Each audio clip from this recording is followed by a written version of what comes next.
며느리들이 말 못하는 시어머니의 그 행동. 안녕하세요, 여러분. MZ 며느리에 오신 걸 환영해요. 오늘은 좀 민감하면서도 다들 공감할 만한 주제를 가져왔는데요. 혹시 여러분 시어머니랑 살면서 이건 좀 말하기 어렵다 싶은 순간 있으셨나요? 아니면 며느리 입장에서 속으로만 삼켰던 그 행동, 뭐가 떠오르세요? 사실 저도 주변에서 고부 갈등 얘기 많이 듣다 보니까 며느리들이 절대 입 밖으로 꺼내지 못하는 시어머니의 그 행동들이 있다는 걸 알게 됐어요. 오늘은 그걸 좀 파헤쳐 볼까 해요. 과연 어떤 행동 때문에 며느리들이 속으로만 끙끙 앓고 있는 걸까요? 끝까지 들어보시면 나만 그런 게 아니었구나 하실 거예요. 자, 그럼 바로 시작해 볼까요? 너무 사사건건 간섭하는 말투. 자, 첫 번째로 얘기할 건 바로 사사건건 간섭하는 말투예요. 여러분 이런 경험 없으신가요? 예를 들어 부엌에서 밥을 짓는데 옆에서 시어머니가 야, 쌀을 그렇게 씻으면 영양 다 빠져나간다라거나 고기는 왜 이렇게 썰었어? 내가 할 때는 이렇게 안 했는데 하면서 계속 코치해 주시는 거. 코치라기보다는 좀 감독님 같죠? 제가 아는 친구가 그러더라고요. 결혼하고 첫 명절에 시댁 갔는데 시어머니가 부엌에서 친구가 만든 국을 맛보더니 이건 좀 싱거운데? 우리 집은 이렇게 안 해라고 한마디 하셨대요. 친구는 속으로 그럼 레시피라도 주시지 생각했지만 차마 말은 못했다고요. 왜 이런 간섭이 며느리 입장에서 말하기 힘들까요? 첫째, 잘해보려고 하는데 인정받지 못하는 기분이 들기 때문이에요. 며느리 입장에서는 나도 열심히 해보려고 하는데 왜 자꾸 지적만 하실까 싶어서 속상하죠. 둘째, 시어머니는 그게 사랑의 표현일 수도 있거든요. 내가 알려주면 너도 잘할 거야 라는 마음일지도 모르는데 며느리한테는 그게 부담으로 다가오는 거예요. 근데 여기서 문제는 이걸 지적하면 내가 뭐 틀린 말 했어? 하면서 오히려 역으로 서운해하실 수 있다는 거예요. 그래서 며느리들은 그냥 네, 알겠습니다 하고 속으로 사귀는 경우가 많죠. 여러분은 어때요? 혹시 이런 말투 때문에 소갈이 해본 적 있으신가요? 저는 개인적으로 이런 상황에서 대화로 풀어보려고 노력하는데 나중에 팁도 좀 드릴게요. 이 간섭하는 말투가 반복되면요, 집에서 편하게 쉴 수가 없어요. 마치 회사에서 상사한테 잔소리 듣는 기분. 예를 들어 빨래를 개는데 이렇게 개면 주름 생겨라거나 아이 키우는 방식에 내가 애 키울 때는 안 그랬는데 하시면 진짜 숨 막히죠. 근데 또 그걸 말하면 요즘 애들은 잔소리도 못 받아라는 반응이 돌아올까봐 입 다물게 되는 거예요. 여러분 주변에도 이런 얘기 많죠? 댓글로 살짝 풀어놓아 보세요. 저도 다 읽어볼게요.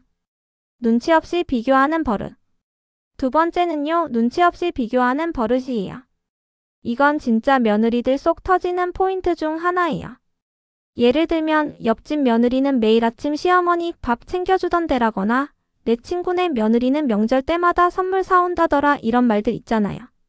심지어 내가 젊었을 때는 하루 종일 일해도 안 힘들었는데 하면서 은근히 체력 비교까지.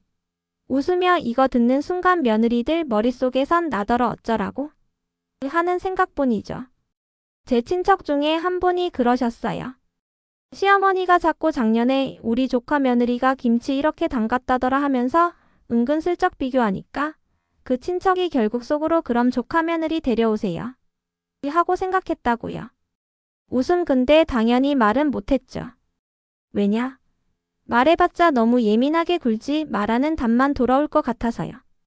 이 비교가 왜 문제냐면요, 며느리 입장에선 내 노력은 안 보이나? 하는 느낌이 들거든요. 나름 시어머니 좋아하시라고 요리도 하고 집안일도 하는데 자꾸 다른 사람 끌어들이니까 기운 빠지죠. 그리고 또 하나, 시어머니 입장에선 그게 그냥 자연스러운 대화일 수도 있어요. 별 뜻 없이 한 말인데 뭐 하실 수도 있죠. 근데 며느리한테는 그게 칼처럼 꽂히는 거예요. 특히 요즘은 SNS 때문에 더 심해졌어요. 시어머니가 어디서 인스타에 이런 며느리 봤는데 하면서 보여주면 나도 저렇게 해야 하나? 하는 압박감이 생기죠. 여러분 혹시 이런 비교 때문에 속상했던 적 있으면 손들어 보세요. 카메라에 손짓하며 저도 사실 이런 말 들으면 좀 서운할 때 많아요. 나중에 이걸 어떻게 풀지 같이 고민해 볼까요? 말하지 않아도 알 거라는 기대. 마지막 포인트는 말하지 않아도 알 거라는 기대예요. 이건 좀 미묘한데 진짜 며느리들 쏙 터지는 순간이에요. 예를 들어 시어머니가 나 오늘 좀 피곤한데 하고 넌지시 말하시면 며느리가 내가 뭐라도 해야 하나? 고민하게 되잖아요. 근데 문제는 구체적으로 이거 해줘라고 안 하시니까 뭘 원하는지 모르겠는 거예요.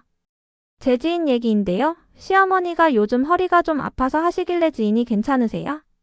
병원 가보실까요? 했더니 아니야 괜찮아 하셨대요. 근데 다음날 며느리가 좀 신경 썼으면 내가 이렇게 힘들진 않았을 텐데라고 하셨다고요. 한숨 이거 진짜 난감하죠. 뭘 어떻게 해야 할지 모르니까요. 이런 행동이 힘든 이유는 며느리 입장에선 마음 읽기 게임을 하는 기분이 들기 때문이에요. 내가 알아서 눈치껏 하길 바라시는 건가? 싶으면서도 잘못 맞추면 그걸 왜 했어? 라는 반응이 올까봐 무서운 거죠. 그리고 또 시어머니 세대는 예전에 그런 식으로 소통하는 게 익숙했을 수도 있어요. 말 안 해도 알아주겠지 하는 기대가 있었던 거죠. 근데 요즘은 다들 직설적으로 얘기하는데 익숙하니까 이 간극 때문에 더 힘든 거예요. 이럴 때 며느리들은 보통 참아요. 왜냐? 말해봤자 너무 까다롭게 굴지 말라는 답이 올 수도 있고 오히려 사이가 어색해질까봐 걱정되니까요. 여러분은 이런 상황에서 어떻게 하세요? 저는 솔직히 이런 기대에 부응하려고 애쓰다가 지칠 때가 많았어요. 나중에 이걸 좀 부드럽게 풀 수 있는 방법도 공유해 볼게요. 자, 오늘은 며느리들이 말 못하는 시어머니의 그 행동들 3가지를 쭉 얘기해 봤어요. 사사건건 간섭하는 말투, 눈치 없이 비교하는 버릇, 그리고 말하지 않아도 알 거라는 기대. 여러분은 어떤 게 제일 공감 가셨어요? 잠시 멈추며.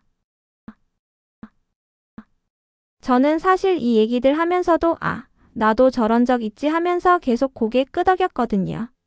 이런 상황들 사실 말 못하고 속으로만 삼키는 게 제일 힘들잖아요. 그래서 다음 영상에서는 이걸 좀 부드럽게 풀어보는 팁을 가져와 볼까 해요. 여러분이 겪은 고부 갈등 에피소드나 궁금한 점 있으면 댓글로 꼭 남겨주세요. 저도 다 읽고 같이 고민해 볼게요. 그리고 이 영상이 도움이 되셨다면 구독 버튼 꾹 눌러주시고 좋아요도 부탁드릴게요. 구독자분들 덕분에 더 좋은 이야기 나눌 수 있으니까요. 다음 영상에서 또 만나요. 안녕.